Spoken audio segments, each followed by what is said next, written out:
A lady walks into a Target in Columbus, Ohio, picks up a jar of Skippy peanut butter. Price says $2.99. She buys it. Guy behind her, same aisle, 30 seconds later, same jar. $3.59. Same store, same product, same Tuesday afternoon. 60 cents more. Not a sale, not a coupon. The algorithm decided he could afford it. Or a Safeway in Seattle. 5 different customers buy Oscar Mayer turkey on the same day. Same deli counter, same package, 5 different prices. $3.99, $4.31, $4.59, $4.69, $4.89. That's a 23% swing for cold cuts from the same refrigerator. At the same time, this isn't surge pricing for concert tickets. This is your groceries. And it's happening right now while you're standing there assuming the number on the shelf is real. It's not. Here's what I'm going to show you. How retailers are using electronic shelf tags and phone tracking to charge you more than the person next to you. Why they think you won't notice until it's too late, and the exact psychological trick that makes you pay their maximum price instead of the fair one. By the way, I built a free early retirement calculator because most online ones are mathematically wrong. It uses BlackRock and Vanguard logic to expose weak points in your plan. And I only ask for your email to send the report so I don't store any financial data. Link in the description. Think of pricing like a poker game. For 200 years, the house showed its cards. The price tag was face up on the table. Everyone saw the same hand. You decided if you wanted to play. That was the deal. Transparent, fair, consistent. Now the house is using a different deck for every player. You sit down, you see 8 of spades. Guy next to you sees King of Hearts. Same deck, different reality. And the house never tells you the game changed. That's dynamic pricing.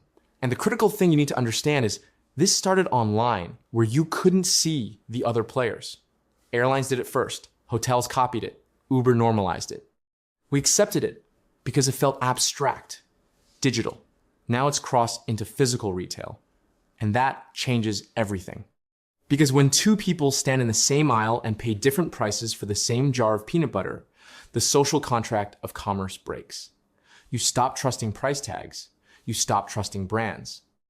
And once that trust is gone, the market isn't free anymore.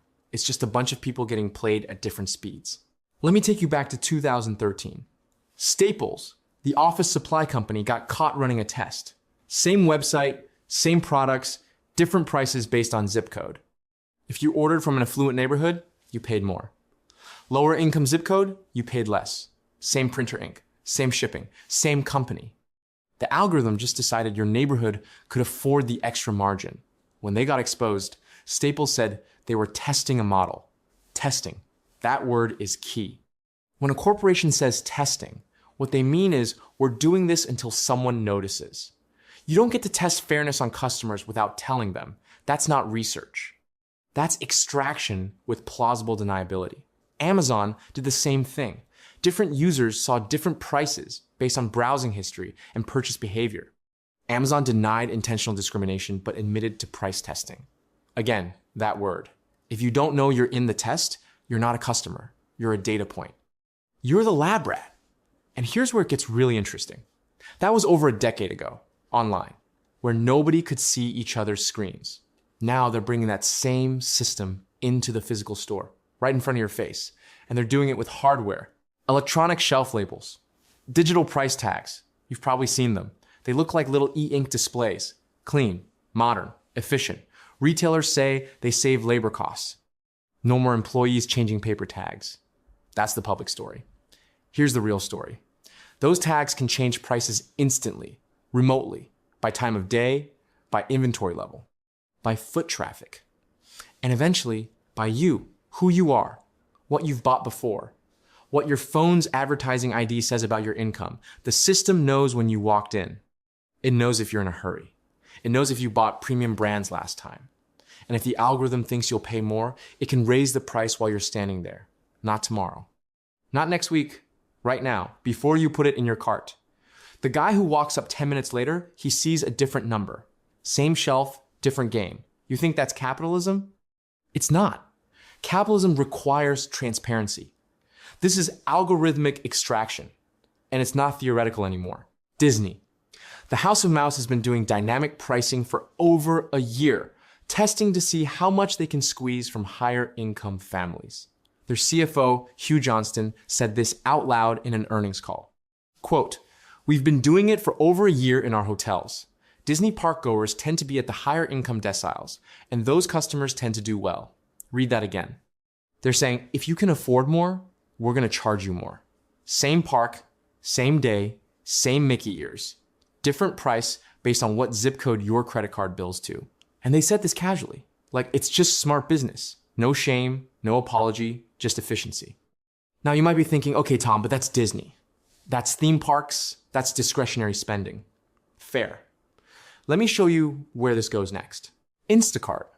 Millions of people use Instacart for groceries, essentials, not luxuries. A study found that at a Target in North Canton, Ohio, one customer paid $2.99 for Skippy peanut butter. Another customer, same day, same store, paid $3.59.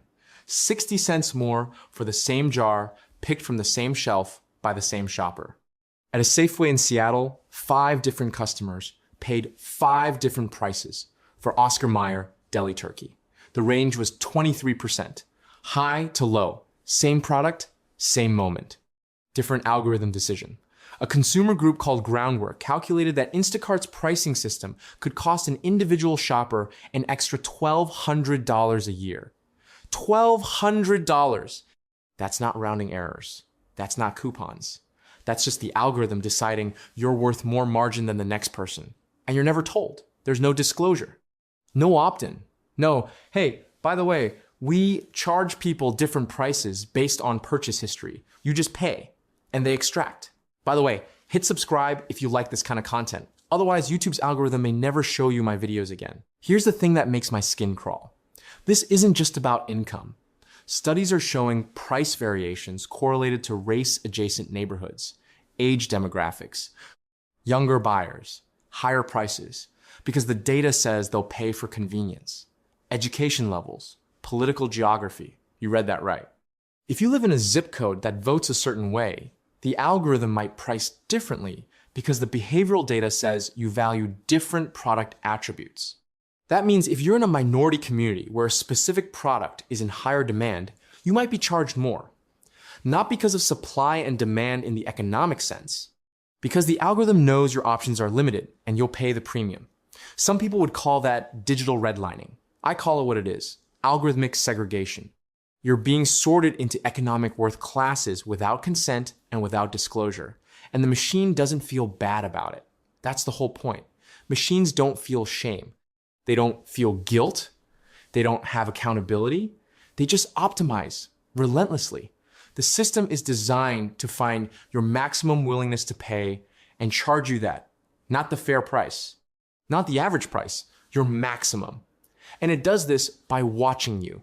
Let me walk you through a scenario. You're a 38-year-old guy. You make $90,000 a year. You've got a family. You shop at the same grocery store every week. Your phone is in your pocket. The store's app is installed because you wanted the digital coupons. Every time you walk in, the system knows. It knows your purchase history. It knows you buy organic milk, premium coffee, name brand cereal. It knows you typically shop after work on Wednesdays around 6 p.m. It knows you're in a hurry, kids are hungry. You're not price shopping. You're grabbing and going. So the algorithm adjusts. The organic milk you bought last week for $5.49 is now $5.99. Not because the cost went up, because you've demonstrated you'll pay it. You're trained. The system knows your pattern. It knows your threshold, and it's charging you at the top of that range. Meanwhile, a 24-year-old college student walks in on Saturday morning. He's price sensitive. He's got time. The system knows that too. Same organic milk. $4.99. Same carton. Same cooler. Different player. Different deck. You paid $6, he paid $5. And neither of you will ever know unless you're standing there comparing receipts like lunatics, which you won't, because that's not how society works. We trust the price tag. That trust is the exploit. Now here's the kicker. The Federal Trade Commission finally opened inquiries into this. Lawmakers are asking a simple question. If two people pay different prices for the same item at the same time in the same place, isn't that deceptive? Isn't that unfair? Is it even legal? And the answer is, we don't actually know yet. Because the law was written for a world where prices were printed on paper and everyone saw the same number. Nobody imagined algorithmic price discrimination at scale. So there's no clear regulation, which means companies are doing it until someone stops them. That's the test. They'll keep squeezing until the system pushes back. And by then, you've already paid the premium 1,000 times. Here's the psychological shift you have to understand. For generations, price was a signal. You saw a number. You evaluated it against your budget and your need. You made a choice. That was your power. Now the price is a decision made about you before you even see it. The algorithm has already judged your income, your urgency, your alternatives, your purchase history. It's already decided what you'll tolerate. Your choice comes after that judgment. The power dynamic flipped. You're not evaluating the price anymore. The price is evaluating you.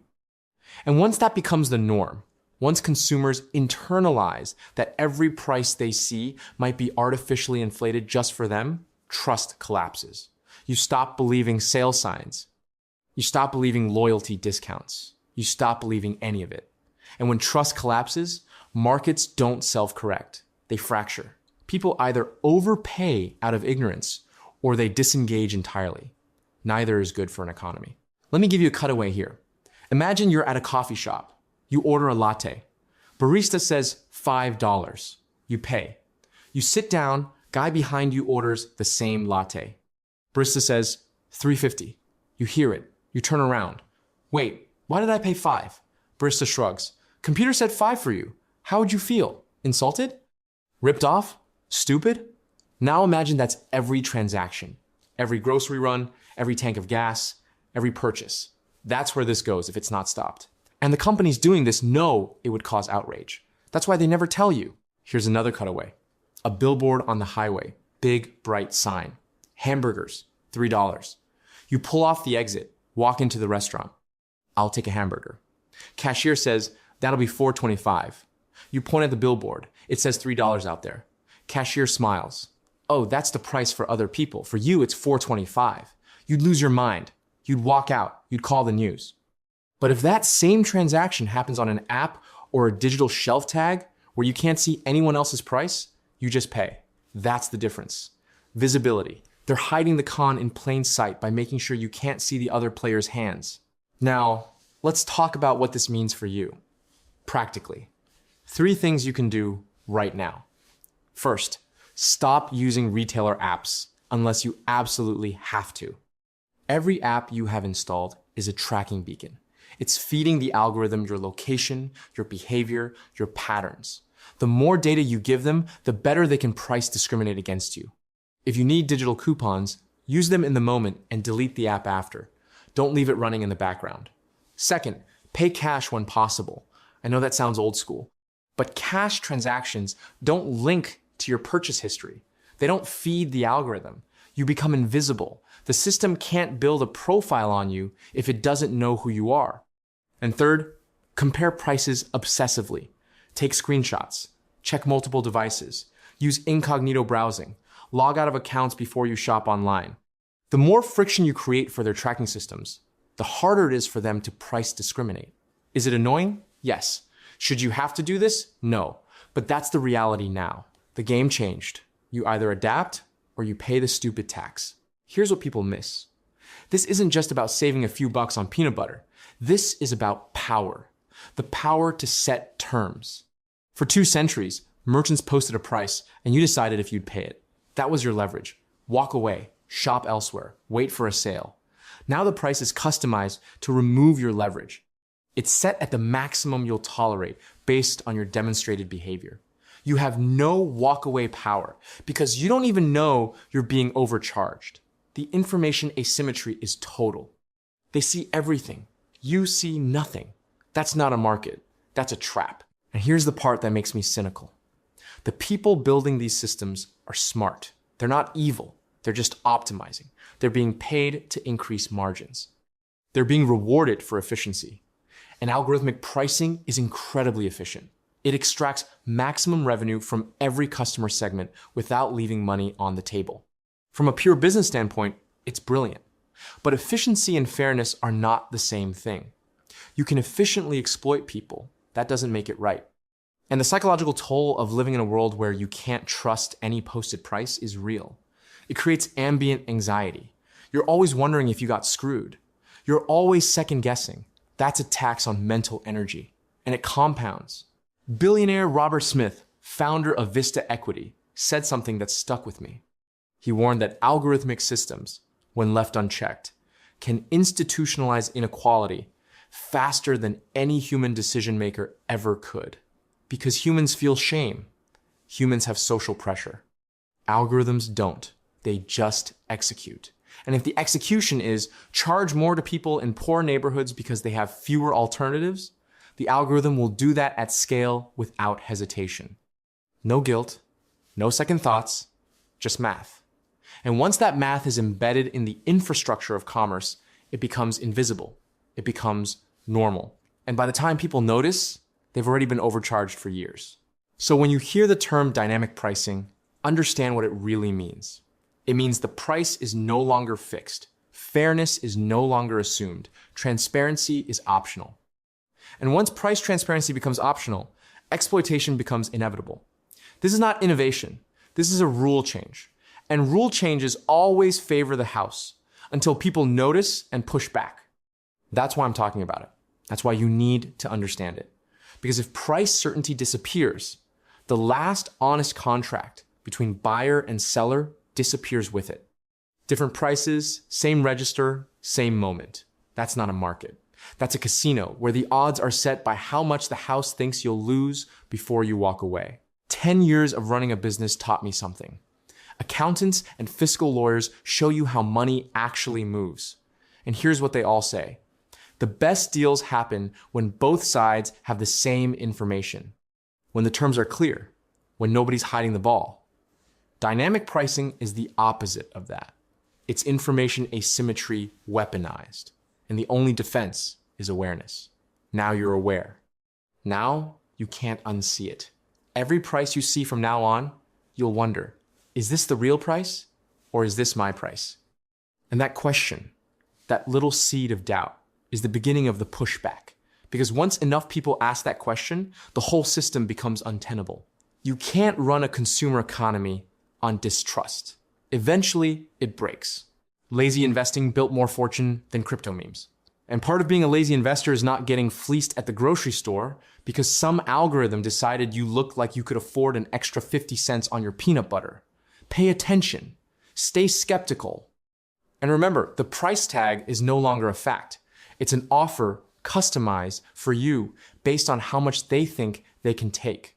Welcome to the future of retail. It's efficient, it's profitable, and it's utterly corrosive to the idea that markets are fair. Now, you know